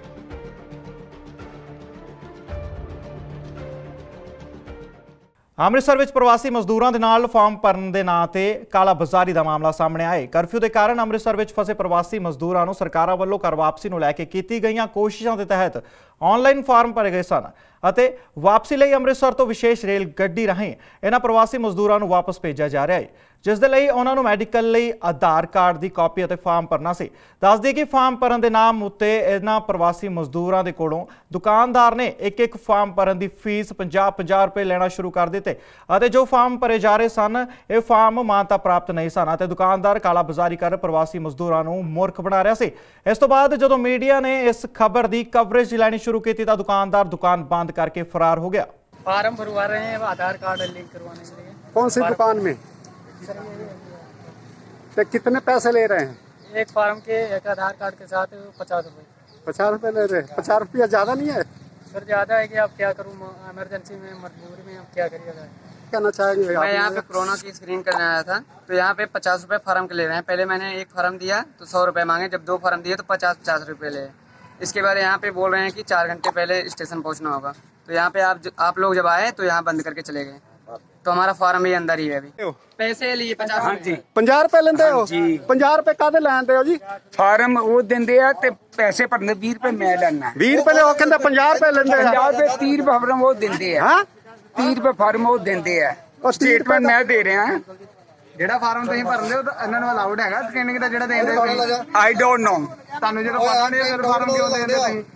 जब ਤੁਹਾਨੂੰ ਪਤਾ ਨਹੀਂ ਫਾਰਮ ਕੋਈ ਨਹੀਂ ਤੋਂ ਇੱਥੇ ਫੋਨ ਆਇਆ ਸੀਗਾ ਵੀ ਇੱਥੇ ਕੋਈ ਜਿਹੜੇ ਆ ਪ੍ਰਵਾਸੀ ਮਜ਼ਦੂਰ ਨੇ ਉਹਨਾਂ ਦੇ ਕੋਲ ਫੁੱਟਸਟ ਕਰਾਉਣ ਦਾ ਕੋਈ ਬੰਦਾ ਸੀ, ਉਹਨਾਂ ਕੋਲ ਪੈਸੇ ਲੈਂਦਾ ਸੀ। ਉਹਦੀ ਦੁਕਾਨ ਤੇ ਆਏ, ਉਹ ਚਲ ਗਿਆ, ਦੁਕਾਨ ਬੰਦ ਕਰਕੇ ਸਾਡੇ ਆਉਣ ਤੋਂ ਪਹਿਲਾਂ ਚਲ ਗਿਆ ਸੀ। ਤਾਂ ਕਹਿੰਦਾ ਬਲੈਕਮੇਲ ਕਰਾਉਂਦੇ 50 ਰੁਪਏ ਲੈ ਆਂਦੇ। ਇਹ ਮੇਰੇ ਬਾਰੇ ਨਹੀਂ, ਜਦੋਂ ਮੇਰੇ ਤੋਂ ਦੁਕਾਨ ਬੰਦ ਸੀਗੀ ਜੀ। ਤੁਸੀਂ ਆਣ ਕੇ ਕੀ ਕਾਰਵਾਈ ਕੀਤੀ ਹੈ ਜੀ? ਅਸੀਂ ਆਣ ਕੇ ਪੁੱਛਿਆ ਜੀ, ਉਹਦਾ ਇੱਥੇ ਦੁਕਾਨ ਤੇ ਜੇ ਕੋਈ ਚੀਜ਼ ਹੈਗਾ ਉਹਦਾ ਕੋਈ ਐਡਰੈਸ ਲੈਣੇ ਆ ਉਹਨੂੰ ਲਿਆਵਾਂਗੇ ਫੜ ਕੇ। ਕਈਆਂ ਦੇ ਆਧਾਰ ਕਾਰਡ ਰਹਿ ਗਏ ਨੇ, ਉਹ ਦਿੱਤੇ ਜਾਣਗੇ, ਵਾਪਸ ਦਿੱਤੇ ਜਾਣਗੇ। ਦੇਸ਼ ਵਿੱਚ ਹੋਏ ਲਾਕਡਾਊਨ ਦੀ ਵਜ੍ਹਾ ਤੋਂ ਅੰਮ੍ਰਿਤਸਰ ਵਿੱਚ ਫਸੇ ਪ੍ਰਵਾਸੀ ਮਜ਼ਦੂਰਾਂ ਦੀ ਆਖਿਰਕਾਰ ਘਰ ਵਾਪਸੀ ਹੋ ਗਈ ਹੈ। ਇਹ ਪ੍ਰਵਾਸੀ ਮਜ਼ਦੂਰ ਲਾਕਡਾਊਨ ਦੀ ਵਜ੍ਹਾ ਤੋਂ ਅੰਮ੍ਰਿਤਸਰ ਵਿੱਚ ਫਸੇ ਹੋਏ ਸਨ। ਇਹਨਾਂ ਪ੍ਰਵਾਸੀ ਮਜ਼ਦੂਰਾਂ ਲਈ ਪ੍ਰਸ਼ਾਸਨ ਨੇ ਖਾਸ ਇੰਤਜ਼ਾਮ ਕੀਤੇ ਹੋਏ ਸਨ। ਕੁੱਲ 24 ਕੋਚ ਇਹਨਾਂ ਦੇ ਲਈ ਲਗਾਏ ਗਏ ਸਨ ਅਤੇ ਇੱਕ ਕੋਚ ਵਿੱਚ 50 ਲੋਕ ਬੈਠ ਆਪਣੇ ਸੂਬਿਆਂ ਨੂੰ ਰਵਾਨਾ ਹੋਏ। से गांव का गोंडा गोंडा जा रहे हैं? कैसा लग रहा है इतने दिन के बाद जा रहे हैं? बहुत अच्छा लग रहा है। यहाँ कैसे दिन बीते हैं आपके? सर यहाँ तो राशन पानी कुछ मिला नहीं, इतने दिन हो गया, इसलिए सर बहुत दिक्कत हो रहा था, इसीलिए जा रहे घर। अब कैसा लग रहा है? अब तो बहुत अच्छा लग रहा है। तो अपने गांव जा रहे हैं, क्या कहना चाहेंगे? कहना ये चाहिए कि बहुत धन्यवाद। कैसा लग रहा है? बहुत बढ़िया। बोल के बताइए ना। बहुत बढ़िया। हाँ जी, आज वापस ग्राम जा रहे हैं, क्या कहना चाहेंगे? बहुत अच्छा था, धन्यवाद। कैसे दिन बीते आपके? बहुत अच्छे सर, बहुत खुशी है कि नहीं? बहुत खुशी है सर, बहुत खुशी, बहुत अच्छा सरकार किया, बहुत थैंक यू सर। अपने गांव जा रहे हैं, क्या कहना चाहेंगे? वो भी घर जा रहे हैं ना, जा रहे हैं अपन यहाँ से अपन नहीं तो खाने पीने नहीं, कुछ घर पे जाएंगे, अपन सौदा मिल गया, मिल किराए का। ਜਿਹੜੇ ਪ੍ਰਵਾਸੀ ਮਜ਼ਦੂਰ ਸੀ ਇਹਨਾਂ ਨੇ ਗੋਂਡਾ ਯੂਪੀ ਸਟੇਟ ਦੇ ਵਿੱਚ ਜਾਣਾ ਜਿਨ੍ਹਾਂ ਨੇ। ਤੇ ਕਿੰਨੇ ਕੇ ਬੰਦੇ ਜਾਣ ਲੱਗੇ ਅੱਜ ਜੀ? ਇਹ 1190 ਦੇ ਕਰੀਬ ਬੰਦੇ ਨੇ। ਇਹਨਾਂ ਦੇ 24 ਕੋਚ ਲੱਗੇ ਨੇ ਉੱਥੇ ਸਟੇਸ਼ਨ ਤੇ। ਸਪੈਸ਼ਲ ਟ੍ਰੇਨ ਜਿਹੜੀ ਚਲਾਈ ਜਾ ਰਹੀ ਹੈ ਸਰਕਾਰ ਵੱਲੋਂ, ਉਹਦੇ ਵਿੱਚ ਬੈਠ ਕੇ ਜਾ ਰਹੇ। ਕੀ ਪ੍ਰੋਸੀਜਰ ਹੈਗਾ ਸੀ ਇਹਨਾਂ ਘੱਲਣ ਦਾ ਜੀ? ਜਿਹੜਾ ਇਹਨਾਂ ਦਾ ਪ੍ਰੋਸੀਜਰ ਹੈ ਜੀ, ਆਨਲਾਈਨ ਸਾਰਾ ਰਜਿਸਟਰ ਹੋਏ ਨੇ ਇਹਨਾਂ ਦੇ। ਇਹਨਾਂ ਨੂੰ ਮੈਸੇਜ ਗਿਆ ਸੀ ਅੱਜ ਬਾਈਪਾਸ ਤੇ ਜਿਹੜੇ ਖੁੱਲੀ ਜਗ੍ਹਾ ਤੇ ਪੈਲਸ ਬਣੇ ਨੇ, ਜਿਵੇਂ Maharaja palace, celebration palace, Malibu garden, Valla Verka side ਤੇ ਪੈਲਸ ਬਣੇ ਨੇ। ਉਹਨਾਂ ਪੈਲਸਾਂ ਵਿੱਚ ਮੈਡੀਕਲ ਟੀਮਾਂ ਲੱਗੀਆਂ ਹੋਈਆਂ ਸੀ। ਇਹਨਾਂ ਦੀ ਸਕਰੀਨਿੰਗ ਕਰਕੇ, ਬਕਾਇਦਾ ਟੈਸਟ ਕਰਕੇ, ਉੱਥੋਂ ਨੇ ਲਿਸਟਾਂ ਤਿਆਰ ਕਰਕੇ ਬੱਸਾਂ ਵਿੱਚ ਬਿਠਾ ਕੇ, ਜਿਵੇਂ 52 ਸੀਟਰ ਵਾਲੀ ਬੱਸ ਆ, ਇੱਕ ਬੱਸ 25 ਦੇ ਮੈਂਬਰ ਕਰੀਬ ਅੱਧੇ ਮੈਂਬਰ ਬਿਠਾ ਕੇ ਸੋਸ਼ਲ ਡਿਸਟੈਂਸਿੰਗ ਦਾ ਧਿਆਨ ਰੱਖ ਕੇ ਇੱਥੇ ਸਟੇਸ਼ਨ ਤੇ ਲਿਆ ਕੇ ਅੱਗੋਂ ਇਹਨਾਂ ਨੂੰ ਸਪੈਸ਼ਲ ਕੋਚ ਵਿੱਚ ਬਿਠਾਇਆ ਜਾ ਰਿਹਾ। ਸ਼ਹਿਰ ਖੇਮਕਰਨ ਅੰਦਰ ਪਿਛਲੇ ਦਿਨੀ ਕੋਰੋਨਾ ਪੋਜ਼ਿਟਿਵ 5 ਕੇਸ ਸਾਹਮਣੇ ਆਉਣ ਕਰਕੇ ਸ਼ਹਿਰ ਨੂੰ ਸੀਲ ਕਰ ਦਿੱਤਾ ਗਿਆ ਹੈ, ਪਰ ਅਫਸੋਸ ਨਾਲ ਇਹ ਕਹਿਣਾ ਪੈ ਰਿਹਾ ਹੈ ਕਿ ਪ੍ਰਸ਼ਾਸਨ ਦੀ ਨਲਾਇਕੀ ਸਦਕਾ ਦੁਕਾਨਦਾਰ ਵਰਗ ਨੂੰ ਕੋਈ ਰਾਹਤ ਸਮੱਗਰੀ ਨਹੀਂ ਦਿੱਤੀ ਗਈ। ਦੁਕਾਨਦਾਰ ਵਰਗ ਦੀ ਆਰਥਿਕ ਹਾਲਤ ਬਹੁਤ ਹੀ ਕਮਜ਼ੋਰ ਹੋ ਚੁੱਕੀ ਹੈ। ਉਹ ਭੁੱਖਮਰੀ ਦਾ ਸ਼ਿਕਾਰ ਹੋ ਰਹੇ ਨੇ। ਇਸ ਤੋਂ ਬਾਅਦ ਸ਼ਹਿਰ ਖੇਮਕਰਨ ਦੇ ਦੁਕਾਨਦਾਰਾਂ ਦਾ ਗੁੱਸਾ ਫੁੱਟਿਆ ਤੇ ਉਹਨਾਂ ਨੇ ਪ੍ਰਸ਼ਾਸਨ ਦੀ ਨਿੰਦਾ ਕਰਦੇ ਹੋਏ ਖੇਮਕਰਨ ਦੇ ਬਾਜ਼ਾਰ ਨੂੰ ਖੋਲ੍ਹਣ ਵਾਸਤੇ ਇਕਜੁੱਟਤਾ ਵਿਖਾਉਂਦੇ ਹੋਏ ਬਾਜ਼ਾਰ ਵਿੱਚ ਇਕੱਠੇ ਹੋਏ ਤੇ ਸਵੇਰੇ ਖੇਮਕਰਨ ਦੇ ਬਾਜ਼ਾਰ ਨੂੰ ਖੋਲ੍ਹਣ ਦਾ ਫੈਸਲਾ ਕੀਤਾ। ਸਾਡੇ ਸ਼ਹਿਰ ਦੀ ਬੜੀ ਮਾੜੀ ਹਾਲਤ ਆ। ਸਾਡੇ 50 ਦਿਨ ਦੇ ਕਰੀਬ ਹੋ ਚੱਲੇ ਬੰਦ ਪਿਆ ਵਾ। ਸਭ ਭੁੱਖਮਰੀ ਦਾ ਸ਼ਿਕਾਰ ਹੋਏ ਪਏ ਨੇ। ਸਾਡੇ ਇਲਾਕੇ ਜਿੰਨੇ ਵੀ ਇਲਾਕੇ ਸਭ ਖੁੱਲਣ ਡਏ ਨੇ। ਸਾਡਾ ਕੋਈ ਵਾਲੀ ਵਾਰਸ ਨਹੀਂ ਹੈਗਾ। ਜਿਹਦੇ ਕੋਲ ਵੀ ਜਾਣੇ ਉਹ ਗਾਂ ਦੀ ਗਾਂ ਸਾਨੂੰ ਤੁਰੀ ਜਾਂਦਾ। ਸਾਡਾ ਕੋਈ ਹੱਲ ਕੀਤਾ। ਸਾਡੇ ਦੁਕਾਨਾਂ ਦੇ ਕਿਰਾਏ ਪੈ ਗਏ ਨੇ, ਬਿਜਲੀ ਦੇ ਬਿੱਲ ਪੈ ਗਏ ਨੇ, ਘਰ ਨਿਆਣੇ ਦੇ ਖਾਣ ਨੂੰ ਕੁਝ ਨਹੀਂ ਹੈਗਾ ਤੇ ਸਾਡਾ ਕੋਈ ਨਾ ਕੋਈ ਹੱਲ ਕੀਤਾ ਜਾਵੇ। ਤੁਸੀਂ ਸਰਕਾਰ ਤੋਂ ਕੀ ਮੰਗ ਕਰਦੇ ਹੋ? ਸਰਕਾਰ ਤੋਂ ਇਹ ਮੰਗ ਕਰਦੇ ਵੀ ਜਿਵੇਂ ਬਾਕੀ ਇਲਾਕੇ ਖੋਲ੍ਹਦੇ ਨੇ ਸਾਨੂੰ ਉਸ ਹਿਸਾਬ ਨਾਲ ਟਾਈਮ ਦਿੱਤਾ ਜਾਵੇ ਤੇ ਸਾਡਾ ਕੋਈ ਰੁਜ਼ਗਾਰ ਚੱਲੇ, ਘਰ ਦਾ ਖਰਚ ਪਾਣੀ ਚੱਲੇ, ਕੋਈ ਲੋਕੀ ਸੁੱਖ ਦਾ ਸਾਹ ਲਈਏ। ਕੋਈ ਸਰਕਾਰ ਵੱਲੋਂ ਤੁਹਾਨੂੰ ਕੋਈ ਸਹੂਲਤ ਮਿਲੀ ਹੈ ਛੋਟੇ ਦੁਕਾਨਦਾਰਾਂ ਨੂੰ ਜੀ? ਸਾਨੂੰ ਸਹੂਲਤ ਦੀ ਤੇ ਕਿਤੇ ਕਰੇ ਕਿ ਪੁੱਛਿਆ ਨਹੀਂ ਆਣ ਕੇ ਵੀ ਤੁਸੀਂ ਹੈਗੇ ਜੇ ਕਿ ਮਰ ਗਏ ਜੇ। ਸਾਨੂੰ ਡਾਂਗਾ ਜ਼ਰੂਰ ਪੈਂਦੀਆਂ ਜੇ। ਬਾਜ਼ਾਰ ਸਵੇਰੇ ਆਈਦਾ ਤਾਂ ਡਾਂਗਾ ਮਾਰ ਕੇ ਭਜਾ ਦਿੰਦੇ ਘਰ ਨੂੰ। ਸਾਡੇ ਨਾਲ ਆ ਹੁੰਦਿਆ। ਖੇਮਕਰਨ ਸ਼ਹਿਰ ਦੇ ਵਿੱਚ ਕਰੋਨਾ ਵਾਇਰਸ ਦੇ ਕਾਰਨ ਲਾਕਡਾਊਨ ਤੇ ਕਰਫਿਊ ਦੇ ਚੱਲਦਿਆਂ ਪਿਛਲੇ 45 ਦਿਨਾਂ ਤੋਂ ਜਿਹੜੀਆਂ ਇਹ ਤਕਰੀਬਨ ਸਾਰੇ ਸ਼ਹਿਰ ਦੀਆਂ ਦੁਕਾਨਾਂ ਬੰਦ ਪਈਆਂ ਨੇ। ਇਸ ਸੰਬੰਧੀ ਸਾਡੀ ਇੱਥੇ ਲੋਕਾਂ ਦੀ ਆਰਥਿਕ ਹਾਲਤ ਜਿਹੜੀ ਆ ਉਹ ਠੀਕ ਨਹੀਂ ਹੈਗੀ। ਨਾ ਹੀ ਲੋਕ ਜਿਹੜੇ ਨੇ ਬਹੁਤਾ ਦਿਨ ਗੁਜ਼ਾਰਾ ਕਰ ਸਕਦੇ ਨੇ। ਭੁੱਖਮਰੀ ਦੇ ਲੋਕ ਸ਼ਿਕਾਰ ਵੱਲ ਵੱਧ ਰਹੇ ਨੇ। ਸਰਕਾਰ ਵੱਲੋਂ ਕਿਸੇ ਤਰ੍ਹਾਂ ਦੀ ਕੋਈ ਦੁਕਾਨਦਾਰ ਵਰਗ ਵਾਸਤੇ ਰਾਹਤ ਸਮੱਗਰੀ ਨਹੀਂ ਭੇਜੀ ਗਈ ਹੈ। ਇਸ ਗੱਲ ਕਰਕੇ ਦੁਕਾਨਦਾਰ ਜਿਹੜੇ ਨੇ ਉਹ ਆਪਦੀਆਂ ਦੁਕਾਨਾਂ ਖੋਲ੍ਹਣ ਵਾਸਤੇ ਬਜੇਦ ਹੋਏ ਪਏ ਨੇ। ਇੱਥੇ ਇਹ ਵੀ ਗੱਲ ਦੱਸਣਾ ਬਣਦਾ ਹੈ ਕਿ ਈਓ ਨਗਰ ਪੰਚਾਇਤ ਨੇ ਇੱਥੇ ਕਾਫੀ ਪਿਛਲੇ 10-11 ਦਿਨਾਂ ਤੋਂ ਦੁਕਾਨਾਂ ਜਿਹੜੀਆਂ ਨੇ ਉਹ ਆਪਣੇ ਤੌਰ ਦੇ ਉੱਤੇ ਸੀਲ ਕਰਵਾਈਆਂ ਹੋਈਆਂ ਹਨ। ਇਸ ਤਰ੍ਹਾਂ ਹੀ ਪਿਛਲੇ ਦਿਨੀ ਜਿਹੜਾ ਪੱਟੀ ਸ਼ਹਿਰ ਦੇ ਵਿੱਚ ਤੇ ਭਿੱਖੀਵਿੰਡ ਦੇ ਜਿਹੜੇ ਕੇਸ ਆਏ ਨੇ ਉੱਥੇ ਦੁਕਾਨਾਂ ਜਿਹੜੀਆਂ 60% ਖਲਾਈਆਂ ਜਾ ਰਹੀਆਂ ਨੇ ਤੇ ਖੇਮਕਰਨ ਦੇ ਵਿੱਚ ਇੱਕ ਵੀ ਦੁਕਾਨ ਨਹੀਂ ਖੁੱਲ੍ਹਣ ਦਿੱਤੀ ਜਾ ਰਹੀ। ਲੋਕ ਇਸ ਗੱਲ ਤੋਂ ਬਜੇਦ ਹੋਏ ਪਏ ਨੇ ਕਿ ਪੱਟੀ ਤੇ ਭਿੱਖੀਵਿੰਡ 'ਚ ਕੀ ਜ਼ਿਲ੍ਹੇ ਦਾ ਹੋਰ ਕਾਨੂੰਨ ਚੱਲਦਾ ਹੈ ਤੇ ਖੇਮਕਰਨ ਦੇ ਵਿੱਚ ਕੋਈ ਹੋਰ ਕਾਨੂੰਨ ਚੱਲਦਾ ਹੈ। ਇਹ ਜ਼ਿਲ੍ਹੇ ਦੇ ਪ੍ਰਸ਼ਾਸਨਿਕ ਅਧਿਕਾਰੀ ਜਿਹੜੇ ਨੇ ਇਹ ਲੋਕਾਂ ਦੇ ਨਾਲ ਜਿਹੜਾ ਧੱਕੇਸ਼ਾਹੀ ਕਰ ਰਹੇ ਨੇ। ਲੋਕ ਜਿਹੜੇ ਭੁੱਖਮਰੀ ਦੇ ਵੱਧ ਰਹੇ ਨੇ, ਇਹਨਾਂ ਦੀ ਕਿਸੇ ਤਰ੍ਹਾਂ ਦੀ ਰਾਹਤ ਸਮੱਗਰੀ ਨਹੀਂ ਦਿੱਤੀ ਗਈ। ਸਾਡੀ ਸਰਕਾਰ ਤੋਂ ਮੰਗ ਆ ਕਿ ਸ਼ਹਿਰ ਖੇਮਕਰਨ ਦੀਆਂ ਦੁਕਾਨਾਂ ਜਿਹੜੀਆਂ ਨੇ ਸਰਕਾਰੀ ਹੁਕਮਾਂ ਦੇ ਮੁਤਾਬਕ ਖੁਲਵਾਈਆਂ ਜਾਣ ਤਾਂ ਜੋ ਲੋਕ ਭੁੱਖਮਰੀ ਦੇ ਨਾਲ ਨਾ ਮਰ ਸਕਣ। ਖੇਮਕਰਨ ਦੇ ਵਿੱਚ ਕਿੰਨੇ ਪੋਜ਼ਿਟਿਵ ਆਏ ਆ ਜੀ? ਪਿਛਲੇ ਦਿਨੀ ਜਿਹੜੇ ਆ ਇਹ 5 ਕੇਸ ਪੋਜ਼ਿਟਿਵ ਇੱਥੇ ਆਏ ਸੀ, ਪਰ ਉਹ ਜਿਹੜੇ ਵੀ ਪੋਜ਼ਿਟਿਵ ਕੇਸ ਆਏ ਨੇ ਉਹ ਤਰਨਤਾਰਨ ਦੇ ਸਰਕਾਰੀ ਹਸਪਤਾਲ ਦੇ ਵਿੱਚ ਉਹਨਾਂ ਦਾ ਇਲਾਜ ਚੱਲ ਰਿਹਾ। ਇੱਥੇ ਉਹ ਕਿਸੇ ਦੇ ਸੰਪਰਕ ਵਿੱਚ ਨਹੀਂ ਆਏ ਹਨ। ਤੇ ਜਿਹੜੇ ਹਜੂਰ ਸਾਹਿਬ ਤੋਂ ਆਏ ਸੀਗੇ ਉਹਨਾਂ ਨੂੰ ਕਿੱਥੇ ਰੱਖਿਆ ਗਿਆ ਸੀ? ਜਿਹੜੇ ਹਜੂਰ ਸਾਹਿਬ ਤੋਂ ਲੋਕ ਆਏ ਸਨ ਉਸੇ ਦਿਨ ਹੀ ਰਾਤ ਪ੍ਰਸ਼ਾਸਨ ਨੇ ਚੁੱਕ ਕੇ ਜਿਹੜਾ ਉਹ ਤਰਨਤਾਰਨ ਲੈ ਗਏ ਨੇ। ਉਹ ਕਿਸੇ ਦੇ ਸੰਪਰਕ ਵਿੱਚ ਨਹੀਂ ਆਏ ਬੰਦੇ। ਕੋਈ ਮੰਗ ਕਾਹਦੀ ਆ? ਗਰੀਬ ਬੰਦੇ ਆ। ਆਪਣੇ ਦਾ ਹੱਥ ਜੋੜ ਕੇ ਪਹਿਲਾਂ ਬੇਨਤੀ ਆ। ਵੇਖੋ ਸੁਨਿਆਰੇ ਦੀ ਦੁਕਾਨ ਸੀ, ਅੱਜ ਤੋਂ 2-4 ਮਹੀਨੇ ਪਹਿਲਾਂ ਸੋਨੇ ਦਾ ਭਾਅ 40,000 ਹੋ ਗਿਆ। ਉਦੋਂ ਵੀ ਆਪਾਂ ਵਿਹਲੇ ਪੈ ਗਿਆ ਕਿਉਂਕਿ ਆਪਣੇ ਕੋਲ ਨਾ ਪੈਲੀ ਆ ਨਾ ਕੋਈ ਮਾੜਾ ਮੋੜ ਗੁਜ਼ਾਰਾ ਹੁੰਦਾ ਸੀ। ਕੋਈ ਮੁੰਦਰੀ ਵੇਚਤੀ ਤੇ ਉਹਦੀ ਰੋਟੀ ਪਾਣੀ ਖਾ ਲਿਆ। ਠੀਕ ਆ। ਉਸ ਤੋਂ ਬਾਅਦ ਗੱਲ ਇਹ ਬਣੀ, ਉਸ ਤੋਂ ਬਾਅਦ ਇਹ ਹੋਣਾ ਕਿ ਹੁਣ ਆ ਹੋ ਗਿਆ 45 ਦਿਨਾਂ ਦਾ ਲਾਕਡਾਊਨ। ਆਪਾਂ ਇੱਕ ਦਿਨ ਵੀ ਦੁਕਾਨ ਦਾ ਜਾ ਕੇ ਸ਼ਟਰ ਨਹੀਂ ਖੋਲਿਆ। 2 ਨਿੱਕੇ ਨਿਆਣੇ ਆ, ਉਹ ਵਿਚਾਰੇ ਕਦੀ ਕੋ ਮੰਗਦੇ, ਉਹਨਾਂ ਨੂੰ ਮਾੜਾ ਮੋਟਾ ਲੀੜਾ ਕੱਪੜਾ ਪਾਟਾ ਪੂਟਾ ਸੀਗੇ ਤੇ ਗੁਜ਼ਾਰਾ ਕਰੀ ਜਾਂਦੇ ਆ। ਤੇ ਹੁਣ ਕੀ ਕਰੀਏ? ਜੇ ਖਾਣ ਨੂੰ ਕੁਝ ਮੰਗਦੇ ਆ ਤੇ ਬਾਹਰ ਜਾਂਦੇ ਆ ਤਾਂ ਆਉਂਦੇ ਅਗਲੇ ਕਿ ਲੀੜਾ ਕੱਪੜਾ ਜਾਂ ਮੋਟਰਸਾਈਕਲ ਤੁਹਾਡੇ ਘਰ ਆ, ਮੋਟਰਸਾਈਕਲ ਤੁਹਾਡੇ ਘਰ ਆ ਤੇ ਮੋਟਰਸਾਈਕਲ ਨੂੰ ਕੀ ਕਰੂਗਾ ਅਗਲਾ? ਕਾਰਾਂ ਨੇ ਤੇ ਕਾਰਾਂ ਨੂੰ ਕੀ ਕਰੂਗਾ? ਜਦੋਂ ਬਾਹਰੋਂ ਕੋਈ ਪੈਸਾ ਆਇਆ ਤੇ ਪਹਿਲਾਂ ਵੀ ਸਰਕਾਰ ਨੇ ਪਤਾ ਤੁਹਾਨੂੰ ਪੈਸਾ ਨੋਟਬੰਦੀ ਕੀਤੀ, ਉਦੋਂ ਵੀ ਸਾਡਾ ਬੁਰਾ ਹਾਲ ਹੋ ਗਿਆ। ਖੇਮਕਰਨ ਦੀ ਸਾਡੀ ਕੱਪੜੇ ਦੀ ਦੁਕਾਨ ਹੈ ਜੋ ਲਗਾਤਾਰ 48 ਦਿਨਾਂ ਤੋਂ ਬੰਦ ਕਰਕੇ ਹੀ ਆਪਣੇ ਘਰਾਂ 'ਚ ਬੈਠੇ ਆ। ਸਾਨੂੰ ਕਿਰਾਏ ਪੈ ਰਹੇ ਨੇ, ਸਾਨੂੰ ਬਿਜਲੀ ਦੇ ਬਿੱਲ ਪੈ ਰਹੇ ਨੇ, ਮੁਲਾਜ਼ਮਾਂ ਦੀਆਂ ਤਨਖਾਹਾਂ ਪੈ ਰਹੀਆਂ। ਅਸੀਂ ਸਾਰੇ ਬਾਜ਼ਾਰ ਵਾਲੇ ਬਹੁਤ ਦੁਖੀ ਹੋ ਚੁੱਕੇ ਆ। ਇੱਕ ਅਸੀਂ ਬਾਰਡਰ ਦੇ ਉੱਤੇ ਅੱਗੇ ਬੈਠੇ, ਬਾਰਡਰ ਦੀਆਂ ਮਾਰਾਂ ਅਸੀਂ ਅੱਗੇ ਬੜੀਆਂ ਚੱਲ ਰਹੇ ਆ। ਉਸ ਤੋਂ ਬਿਨਾਂ ਅਸੀਂ ਜਿਹੜੇ 48 ਦਿਨਾਂ ਤੋਂ ਬਹਿ ਕੇ ਘਰਾਂ ਦੇ ਵਿੱਚ ਆਪਣਾ ਖਾ ਰਹੇ ਆ। ਸਾਨੂੰ ਕੋਈ ਵੀ ਸਾਡੇ ਜਨਰਲ ਤਬਕੇ ਨੂੰ ਕੋਈ ਮਦਦ ਸਾਨੂੰ ਸਰਕਾਰ ਵੱਲੋਂ ਨਹੀਂ ਹੈਗੀ। ਅਸੀਂ ਜੋ ਵੀ ਖਾ ਰਹੇ ਦਵਾਈਆਂ ਤੱਕ ਸਾਡੇ ਕੋਲ ਪੈਸੇ ਮੁੱਕ ਚੁੱਕੇ ਨੇ। ਘਰਾਂ ਦੇ ਲੋਕੀ ਦੁਖੀ ਹੋ ਗਏ ਨੇ। ਇੱਥੋਂ ਤੱਕ ਕੁਝ ਲੋਕ ਖੁਦਕੁਸ਼ੀ ਕਰਨ ਲਈ ਤਿਆਰ ਹੋ ਗਏ ਨੇ ਵੀ ਉਹਨਾਂ ਦੇ ਘਰੇ ਵਿੱਚ ਖਾਣ ਲਈ ਪੈਸਾ ਹੈ ਨਹੀਂ, ਉਹਨਾਂ ਦੇ ਕੋਲ ਦਵਾਈ ਲਈ ਕੋਈ ਪੈਸਾ ਨਹੀਂ ਹੈਗਾ ਕਿਉਂਕਿ ਇਹ ਜਨਰਲ ਤਬਕਾ, ਇਹਦੇ ਲਈ ਸਰਕਾਰ ਕੁਝ ਨਹੀਂ ਸੋਚਦੀ। ਸਾਨੂੰ ਤੇ ਇੱਥੋਂ ਤੱਕ ਡਰ ਹੈ ਕਿ ਆਉਣ ਵਾਲੇ ਮਹੀਨਿਆਂ 'ਚ ਸਾਨੂੰ ਬਿਜਲੀ ਦੇ ਬਿੱਲ ਵੀ ਨਾ ਮਿਲ ਜਾਣ, ਜਿਹੜੇ ਕਿ ਸਾਨੂੰ ਹਵਾ ਦੇ ਵਿੱਚ ਕਹਿੰਦੇ ਨੇ ਕਿ ਤੁਹਾਨੂੰ ਮਾਫ ਕੀਤੇ ਜਾਣਗੇ। ਪਰ ਇਹ ਸਰਕਾਰ ਅੱਗੇ ਬੇਨਤੀ ਕਰਦੇ ਆ ਕਿ ਸਾਡੇ 2 ਮਹੀਨਿਆਂ ਦੇ ਦੁਕਾਨਾਂ ਦੇ ਘਰਾਂ ਦੇ ਬਿੱਲ ਮਾਫ ਕੀਤੇ ਜਾਣ। ਹੋਰ ਵੀ ਜਿਹੜੀ ਕੋਈ ਸਾਡੇ ਜਨਰਲ ਵਰਗ ਲਈ ਹੋਰ ਵੀ ਦੂਜੇ ਵਰਗਾਂ ਨੂੰ ਜੋ ਵੀ ਵੱਧ ਤੋਂ ਵੱਧ ਸਹਾਇਤਾ ਦੇ ਸਕਦੇ ਨੇ ਉਹ ਸਾਨੂੰ ਦਿੱਤੀਆਂ ਜਾਣ ਤਾਂ ਜੋ ਅਸੀਂ ਆਪਣੇ ਬਾਲ ਬੱਚੇ ਪਾਲ ਸਕੀਏ। ਹੋਰ ਵੀ ਅਸੀਂ ਜੋ ਸਾਡੇ ਦੁਕਾਨਾਂ ਦੇ ਉੱਤੇ ਮੁਲਾਜ਼ਮ ਵੀ ਲੱਗੇ ਨੇ, ਅਸੀਂ ਉਹਨਾਂ ਨੂੰ ਵੀ ਕੋਈ ਨਾ ਕੁਝ ਬਣਦਾ ਉਹਨਾਂ ਨੂੰ ਦੇ ਸਕੀਏ। ਹੋਰ ਵੀ ਅਸੀਂ ਅੱਗੇ ਵੀ ਬੜੀਆਂ ਹੀ ਖਬਰਾਂ ਲਵਾ ਚੁੱਕੇ ਹਾਂ। ਪੱਤਰਕਾਰ ਭਾਈਚਾਰਾ ਬੜਾ ਸਾਨੂੰ ਸਾਥ ਦੇ ਰਿਹਾ ਵਾ। ਅਸੀਂ ਡੀਸੀ ਸਾਹਿਬ ਅੱਗੇ ਬੇਨਤੀ ਕਰਦੇ ਹਾਂ ਕਿ ਸਾਡੇ ਸਾਰੇ ਬਾਜ਼ਾਰ ਦੀਆਂ ਸਹੂਲਤਾਂ ਨੂੰ ਵੇਖਦਿਆਂ ਹੋਇਆਂ ਸਾਡੇ ਬਾਜ਼ਾਰ ਨੂੰ, ਸਾਡੇ ਦੁਕਾਨਾਂ ਨੂੰ ਖੁਲਾਇਆ ਜਾਵੇ ਤਾਂ ਜੋ ਅਸੀਂ ਕੋਈ ਨਾ ਕੋਈ ਆਪਣਾ ਰੋਟੀ ਪਾਣੀ ਦਾ ਰੁਜ਼ਗਾਰ ਚਲਾ ਸਕੀਏ। ਇਹ ਤੁਸੀਂ ਆਪਣਾ ਕਮੇਟੀ ਘਰ ਈਓ ਸਾਹਿਬ ਨਾਲ ਗੱਲ ਕੀਤੀ ਸੀ ਜਾ ਕੇ? ਅਸੀਂ ਕੱਲ ਵੀ ਈਓ ਸਾਹਿਬ ਨਾਲ ਸਾਡੀ ਗੱਲ ਹੋਈ ਏ।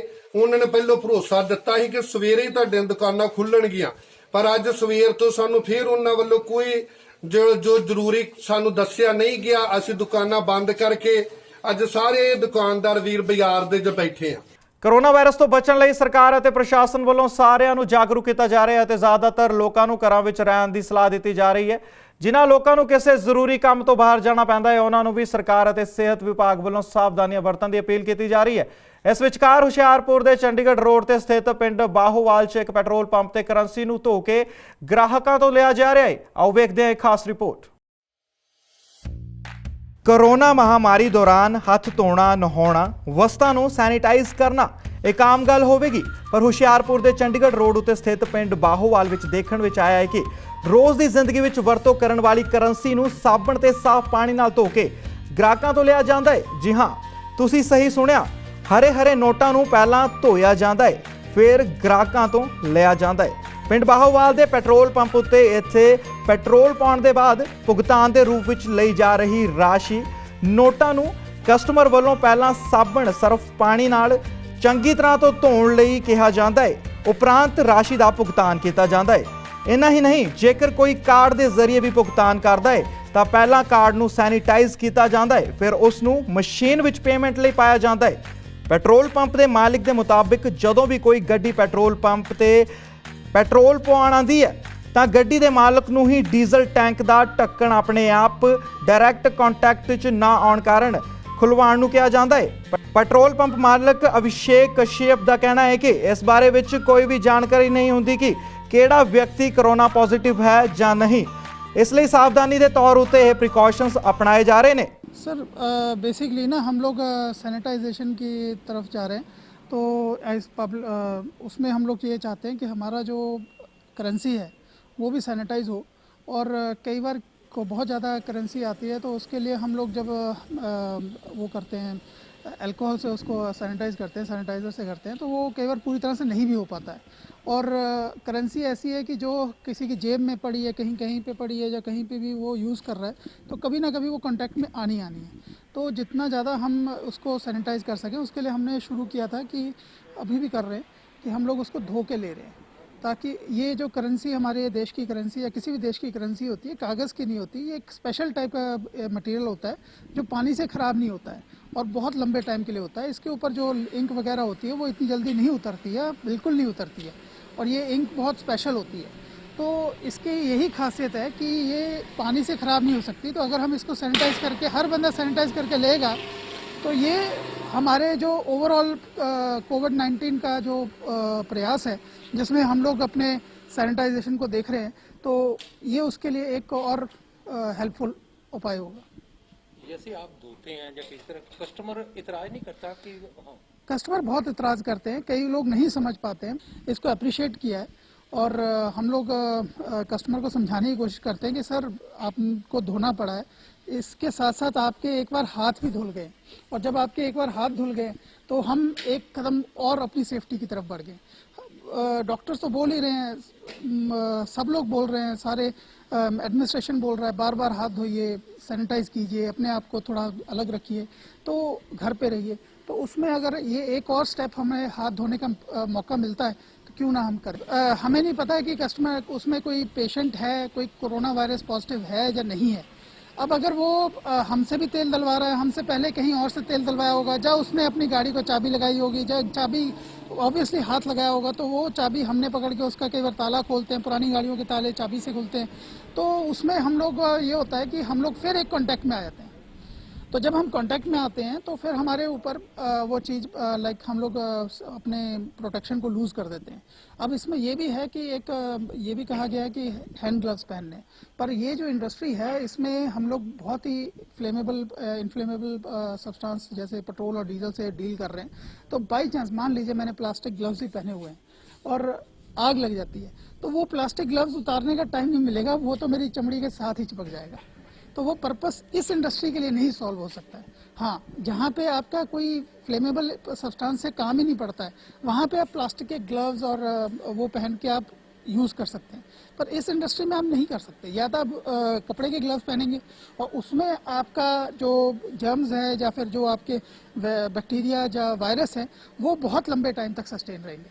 सो हमारी यही प्रयास रहता है कि कस्टमर अपनी गाड़ी खुद खोले, तेल भरवाए और खुद बंद करके, ताकि हमारा लीस्ट कांटेक्ट हो कस्टमर के साथ और उसके गाड़ी के साथ। ਜ਼ਿਕਰ ਖਾਸ ਹੈ ਕਿ ਕਰੋਨਾ ਵਾਇਰਸ ਦਾ ਕਹਿਰ ਵਿਸ਼ਵ ਭਰ 'ਚ ਜਾਰੀ ਹੈ ਤੇ ਇਸ ਵਿਚਕਾਰ ਜੇਕਰ ਸਾਨੂੰ ਕਰੋਨਾ ਤੋਂ ਕੋਈ ਚੀਜ਼ ਬਚਾ ਸਕਦੀ ਹੈ ਤਾਂ ਉਹ ਹੈ ਸੋਸ਼ਲ ਡਿਸਟੈਂਸਿੰਗ ਤੇ ਸਾਵਧਾਨੀਆਂ।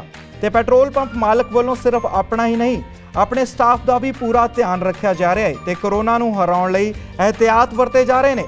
ਹੁਸ਼ਿਆਰਪੁਰ ਤੋਂ ਪੱਤਰਕਾਰ ਕੁਲਵਿੰਦਰ ਸਿੰਘ ਦੀ ਰਿਪੋਰਟ। ਜਾਂਦੇ ਜਾਂਦੇ ਇੱਕ ਵਾਰੀ ਫਿਰ ਰੁਕ ਕਰਦੇ ਹਾਂ ਉਸ ਦੀਆਂ ਸੁਰਖੀਆਂ ਵੱਲ।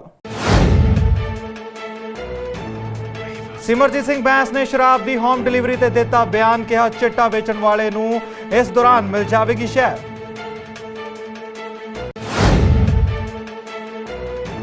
ਸਾਬਕਾ ਕੇਂਦਰੀ ਮੰਤਰੀ ਵਿਜੇ ਸਾਂਪਲਾ ਨੇ ਪੰਜਾਬ ਸਰਕਾਰ ਤੇ ਚੁੱਕੇ ਸਵਾਲ, ਕਿਹਾ ਪੰਜਾਬ ਸਰਕਾਰ ਗਰੀਬਾਂ ਵੱਲ ਨਹੀਂ ਦੇ ਰਹੀ ਧਿਆਨ।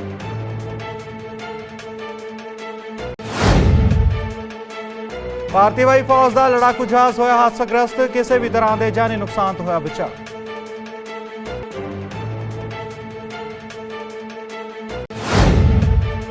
ਕਪੂਰਥਲਾ 'ਚ ਕਬੱਡੀ ਖਿਡਾਰੀ ਦਾ ਏਐਸਆਈ ਨੇ ਕੀਤਾ ਕਤਲ, ਪੁਲਿਸ ਨੇ ਏਐਸਆਈ ਸਮੇਤ 2 ਤੇ ਕੀਤਾ ਕੇਸ ਦਰਜ, ਹੋਈ ਗ੍ਰਿਫਤਾਰੀ। ਅੱਜ ਦੇ ਬੁਲੇਟਿਨ ਦੇ ਵਿੱਚ ਇੰਨਾ ਹੀ, ਮੈਨੂੰ ਦਿਓ ਇਜਾਜ਼ਤ, ਸਤਿ ਸ਼੍ਰੀ ਅਕਾਲ।